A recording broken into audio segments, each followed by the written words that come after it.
We're back. It's the Horns Up Talking Texas podcast. Fisher DeSopoulos, DJ, Nikki, Snacks, Kreider. Gentlemen, we always cover football. We cover basketball.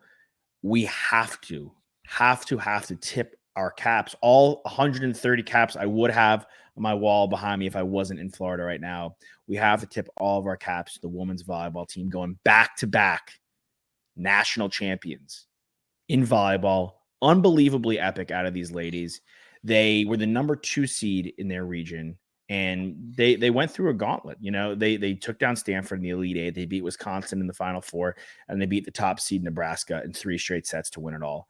There was some horns downs being thrown. That was over. We absolutely, they dominated the Nebraska Cornhuskies, the ladies. And Asia O'Neal, Jermaine O'Neal's daughter, she's the all-time school leader in blocks, and she was an all-20 team member. Ella Swindle, top freshman, all-20 team member. She was the Gatorade Player of the Year in volleyball in Mizzou, and she was fantastic. I believe she was our setter. Tassi, you played volleyball, so you can correct me on my lingo if I'm incorrect. Ella's our setter. Yeah. Yes. Okay. Nice. There we go. I'm a beach volleyball player, but Tassi's our resident volleyball expert. And Madison Skinner, she was this is really interesting. Madison Skinner is a transfer from Kentucky. She beat Texas in the national championship in 2020. When she was a member of the Lady Wildcats. Now she comes over to the Lady Horns and she wins the national championship for her 3rd national championship. She was on the team last year. She's pulled Nady Mitchell. Yeah, exactly. She pulled an AD Mitchell, fingers crossed. And she was also all 20. So they really put together an absolutely amazing performance. And it sets the tone for our university. The football is such a focal point of our show. It's such a focal point of the school. But we talk about it a lot, honestly, on and off, the mic.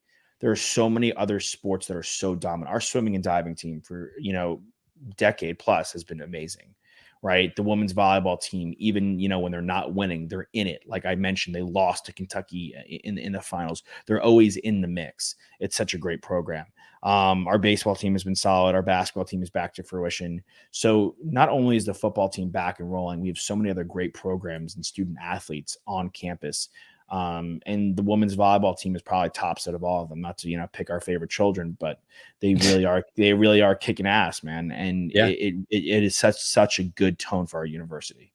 Yeah, 100%. And, at the end of the day, winning is contagious, and when it rains, it pours. We say it all the time, and we've been waiting for a long time for the other 2 big sports to follow suit in the footsteps of volleyball and, of course, women's soccer and track and field and golf. Where we're so dominant all the time, and we're on the doorstep right now of punching our ticket to a championship game.